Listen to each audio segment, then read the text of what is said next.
A man who can disarm a gun in less than a second, a fighter that's untouchable, and a player so fast they literally want him banned. We're fascinated by people who push the limits of human performance. But what if that pursuit of perfection comes at an unimaginable cost? What if the very quest for a superhuman physique is what ultimately kills them? I was really sure I will die in few years because of this. I don't know what this is, but that's a lot of men right here. You're about to meet 10 men who dedicated their lives to sculpting the perfect body, only to have their lives cut tragically short. Their stories aren't just about muscle and glory. They're a devastating chronicle of a sport with a dark secret, a lifestyle that is literally killing its champions. From a prodigy who died with a heart 3 times the normal size to an influencer who collapsed from an aneurysm, we'll pull back the curtain on the hidden epidemic within professional bodybuilding. These aren't cautionary tales told years later in a documentary. These are lives ending young, often in ways friends and fans didn't expect. So what really happens when you ask a human body to be more than human? Number 10. Rich Piana, The Confession. Rich Piana was a walking paradox. Massive, loud, and wildly popular, he built a brand around the idea of doing whatever it takes. He called it the 5% mentality. Unlike others who hid the truth, Rich spoke openly about decades of anabolic steroid use. He became a living experiment. At 46, he collapsed and died 2 weeks later. Fans watched interviews where he spoke without shame about needles, cycles, and chemicals, not boasting but confessing. That honesty made his death feel like a confirmation rather than a mystery. Number 9. Dallas McCarver, the heart of a giant. Dallas McCarver was the sport's future, the youngest IFBB pro at 21, 6'1", and 300 pounds, and already placing at Mr. Olympia. Then, at 26, he died. Early reports blamed choking, a tidy explanation people wanted to believe. The autopsy told a different story, an acute cardiac event. His heart weighed 833 grams, roughly 3 times normal, and his kidneys and liver showed severe damage. High levels of anabolic substances were found. This was not a freak accident. It was organ systems failing under sustained unnatural pressure, a body asked to do more than it was built for. His size was admired, his future assumed, but the autopsy forced a public reckoning. How many more prodigies are silently risking the same fate? Number 8. Joe Lindner. Joesthetics, the digital tragedy. Joe Lindner was a modern fitness icon with millions of followers. He inspired millions and was known for a trick called alien gains, rippling chest muscles that looked unreal. At 30, he died of a brain aneurysm after days of neck pain. His followers saw only highlights, workouts, smiles, advice. The private pain was easy to miss. Joe's death shows how image-driven pressure can mask real deadly warning signs. Number 7. Cedric McMillan, the Warriors' final battle. Cedric McMillan, an Army veteran and the 2017 Arnold Classic champion, had a gentle smile and a legendary physique. He survived one brush with death after COVID-19, which left his heart weakened and his recovery slow. A year later, at 44, he suffered a fatal heart attack. Cedric's story shows the compound effect: years of pushing, then an outside stressor, and finally a weakened system that can't recover. He'd spoken about the fear of not being able to perform and the fragility he felt after illness. For fans, it was a reminder, even champions can be fragile.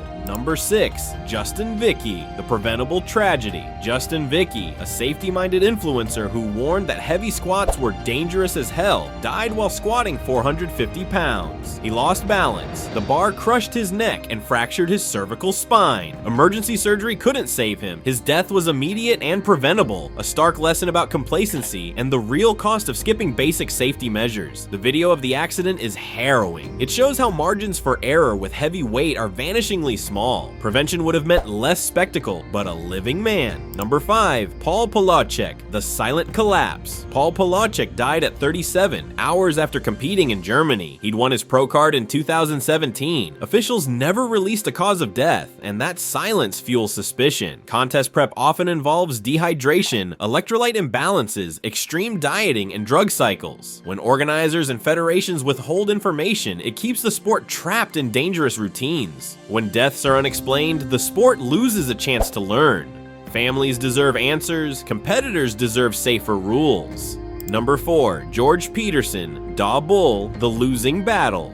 George Peterson was adored for his aesthetics and work ethic. He battled his genetics with cycles of bulking and extreme cutting, a dance many bodybuilders know too well. When he switched divisions to ease that fight, it was perhaps already too late. Found unresponsive at 37, his death was unofficially linked to steroid-induced heart damage. His story shows how the sport's cycles leave lasting damage. He lived in the space between art and strain, training for an ideal that increasingly costs people their health. Number 3. Neil Currey, The Silent War. Neil Currey, a Mr. Olympia competitor and former Army Ranger, died by suicide at 34. His obituary mentioned unseen wounds from war, and many who knew him spoke of a silent struggle. Neil's death forces us to widen the lens. The crisis isn't only physical. The sport's constant scrutiny, performance pressure, and the need to be flawless online deepen mental health wounds. His death raises hard questions about support systems in elite sport and whether a culture of toughness hides cries for help. Number 2. Illia Yefimchyk, The Collapsing Mutant. Illia Yefimchyk, called The Mutant, stood 6 feet and weighed 340 pounds. He consumed up to 16,500 calories a day to maintain his size. At 36, he collapsed and died of a heart attack in front of his wife. His death is a blunt example of the physiological limit. Muscles need blood, but beyond a point, the heart cannot keep up. Every bite, every rep pushed his body toward extremes. At some point, the ledger comes due. Number 1. Luke Sandoe, a life cut short. Luke Sandoe, a British IFBB pro and father, died at 30. Official causes were never confirmed publicly. Congestive heart failure was widely whispered. Like many, his story is wrapped in ambiguity. The result is the same: young, elite bodies collapsing, and a record that rarely tells the whole truth. Those closest to him often speak of a man who loved both his family and his sport. That dual life made the loss deeper. The unseen crisis. 10 lives, one shared arc, the chase for a perfect body ending in ruin. A pattern repeats: enlarged hearts, organ failure, performance-enhancing drugs, extreme diets, and crushing mental strain. We aren't just discussing bad luck, we're looking at a pattern visible across federations, gyms, and social feeds. Bigger bodies, drug-fueled cycles, extreme prep, and public pressure create a lethal mix. What happens if the community demands more medical checks, clearer reporting, and real support for mental health? Could lives be saved? The science is blunt. A heart built for a normal range can't safely pump for 300 plus pounds of dense muscle, especially when drugs mask symptoms. Contest prep, dehydration, electrolyte loss, and last-minute drug tricks can be lethal. Social media and sponsorships add a constant pressure to look extreme and perform without pause. Change begins with honesty. Families, fans, and athletes deserve clear answers, not euphemism. These deaths form a pattern. Calling them natural hides the truth. If the sport values human life, it must demand transparency, medical oversight, and a culture that doesn't reward risk over health.